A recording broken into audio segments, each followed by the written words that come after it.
éviter d'être contaminé par le coronavirus? Lavez-vous régulièrement les mains. Lavez-les soigneusement à l'eau et au savon, tant la paume que le dos, mais aussi entre les doigts. Comptez entre 40 et 60 secondes par lavage. Toussez ou éternuez dans le pli de votre coude et utilisez toujours des mouchoirs en papier. Jetez-les dans une poubelle fermée. Évitez autant que possible de vous toucher le visage, en particulier le nez et la bouche, avec les mains. Évitez les contacts rapprochés et évitez les poignées de main. Prenez soin de vous, mais aussi des autres.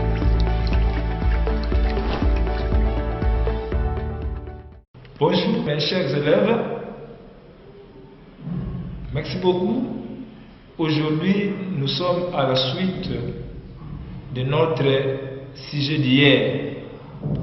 Nous allons entreprendre et continuer le dihybridisme.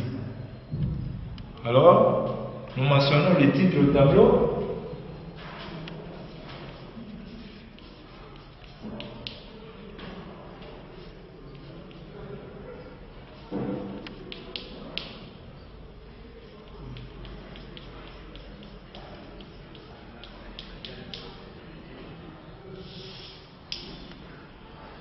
Voilà, nous allons passer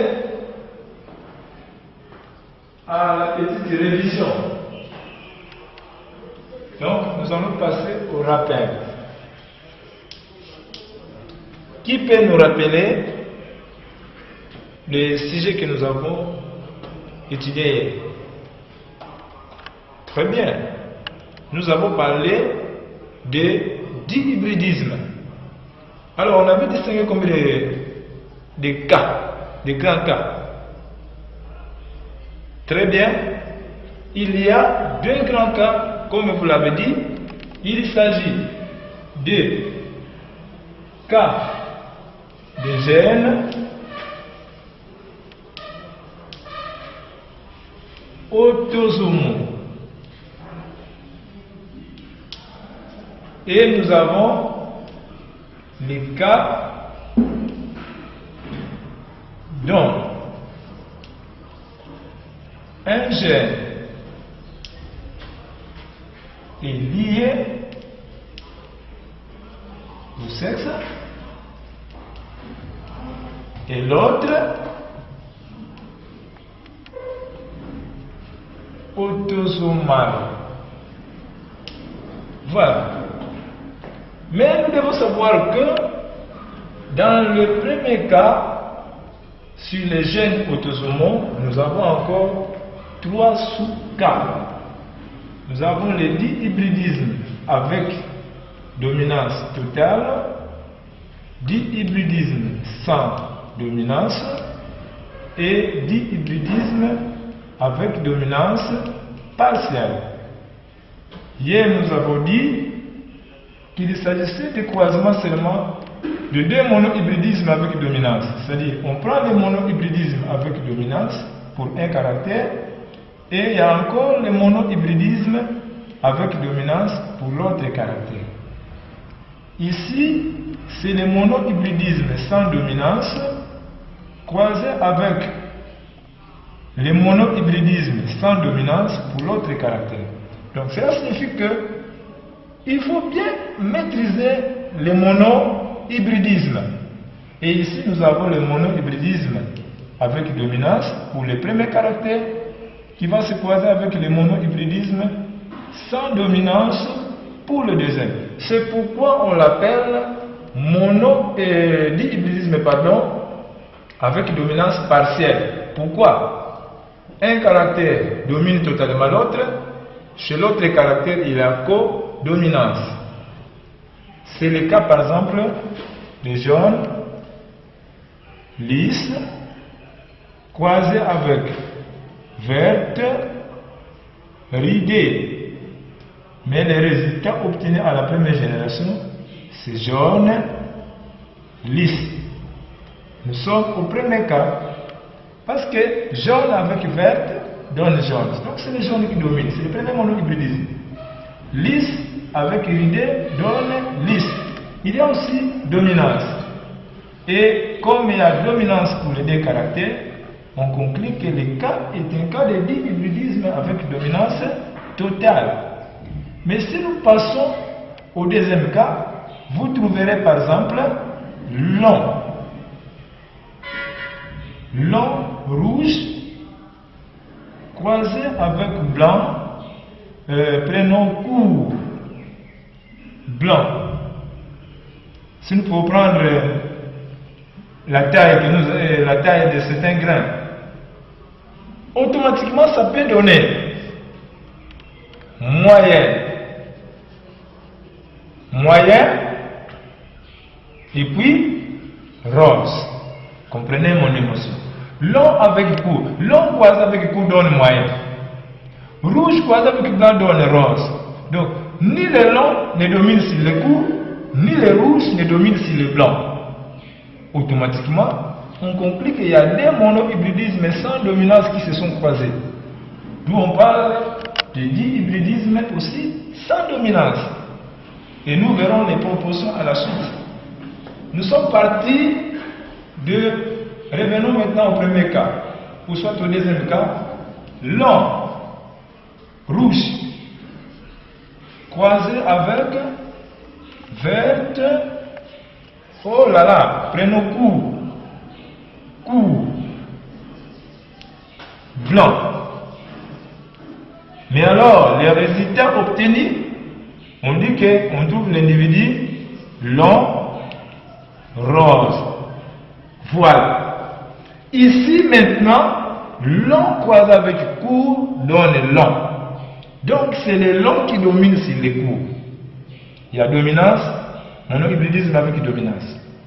Quand nous partons au caractère couleur, rouge croisé avec blanc donne rose. Entre le rouge et le blanc, aucun caractère ne domine l'autre. D'où il y a codominance. Quand nous avons un cas de monohybridisme avec dominance totale qui se rencontre avec un autre caractère qui est codominant, le cas sera appelé dihybridisme avec dominance partielle. Chers élèves, le travail est le même pour tous les cas. Quand nous sommes sur les cas de gènes liés au sexe et l'autre est autosomal, c'est le cas par exemple de la drosophile. Une femelle aux yeux rouges, mais disons aux ailes vestigiales, VG. Là, je prononce directement, en rapport directement avec le génotype pour que vous puissiez bien comprendre. Se croise avec un mâle aux yeux blancs, mais aux ailes, par exemple, normales. Aux ailes normales, mettons VG plus, que nous pouvons aussi appeler sauvage. Comprenez mon émotion? Le caractère ici, le rouge est lié au sexe. Le blanc, c'est-à-dire le caractère couleur, est lié au sexe, aux yeux rouges. Mais les ailes, caractère aile vestigial, un caractère imité, mais qui atteint directement les autosomes. C'est pourquoi ce cas sera appelé dihybridisme, dont l'un des caractères est lié au sexe et l'autre est autosomal. Merci beaucoup. Nous allons continuer. Qui peut maintenant nous rappeler l'expérience que nous avons parlé, que nous avons eue hier, puisque les lignes de conduite. Très bien. Hier, nous avons étudié l'expérience sur les poids senteurs. Mendel avait croisé les poids. Il avait considéré des caractères. Quels sont ces caractères qu'il avait considérés? La couleur et la forme. Plus précisément, il avait considéré ça comme jaune lisse, qu'il avait croisé avec verte. Il parlait de graines, ridées. Mais à la première première génération,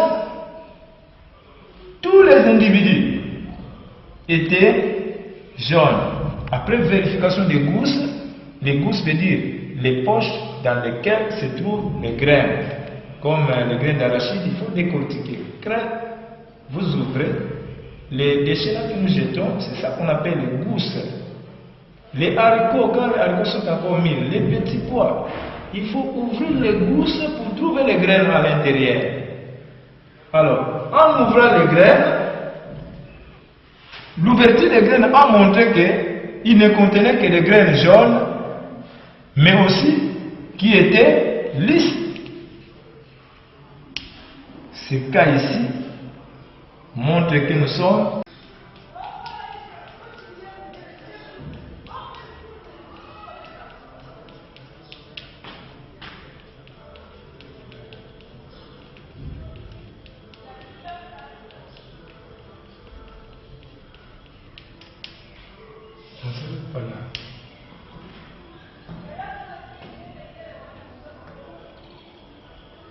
l'hybridisme avec dominance totale. Et voilà, nous continuons la suite de ce cas ici. Hier, nous avons étudié ce cas ici. Je vous dis que si vous comprenez les premiers cas, le reste des problèmes deviendra très facile à traiter. D'où aujourd'hui, je rappelle un peu ce que nous avons vu hier et nous allons entreprendre une autre méthode pour clore la séance. Nous avons dit, la première des choses à faire, c'est de chercher d'abord la lignée pure. Lignée pure. Qu'est-ce qu'on appelle lignée pure? Une lignée pure, ce sont en général des parents qui sont homozygotes. Parents, P, abrégé par parents homozygotes. Comme jaune, lisse, vert iridé. S'il faut donner les génétiques, comme nous avons fait hier, les jaunes prendra JJ. Les lisses prendra LL par rapport à la dominance. Les verts ici, ou la couleur verte, prendra les petits J par rapport aux normes et l'iridé prendra les petits L. JJ, homozygote, LL, homozygote. J, petit J, homozygote, petit L, homozygote. Comprenez ça une fois pour les deux caractères. Chaque individu est homozygote, d'où l'individu sera appelé lignée pure. Pour comprendre la lignée pure, que ce soit en monohybridisme, que ce soit en dihybridisme, en polyhybridisme, il faut savoir qu'il doit avoir pour chaque caractère les mêmes gènes, les mêmes allèles. Je peux ajouter, surtout chez nous les hommes. Oh, un individu géant, aux yeux, aux gros yeux, mais des couleurs par exemple noires. Comprenez mon image. Géant, aux gros yeux, mais noir. S'il est de ligne pure, automatiquement je prendrai GG pour les géants.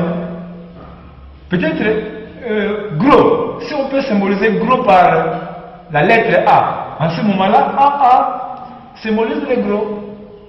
Noir, NN, là l'individu est de lignée pure. Donc pour être qualifié de lignée pure, il faut être homozygote.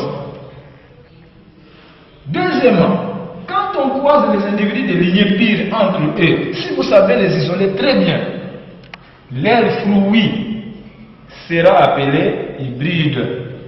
C'est-à-dire, les parents ici, de lignée pure que nous appelons P1, quand ils se croisent entre eux, leurs fruits qu'ils vont donner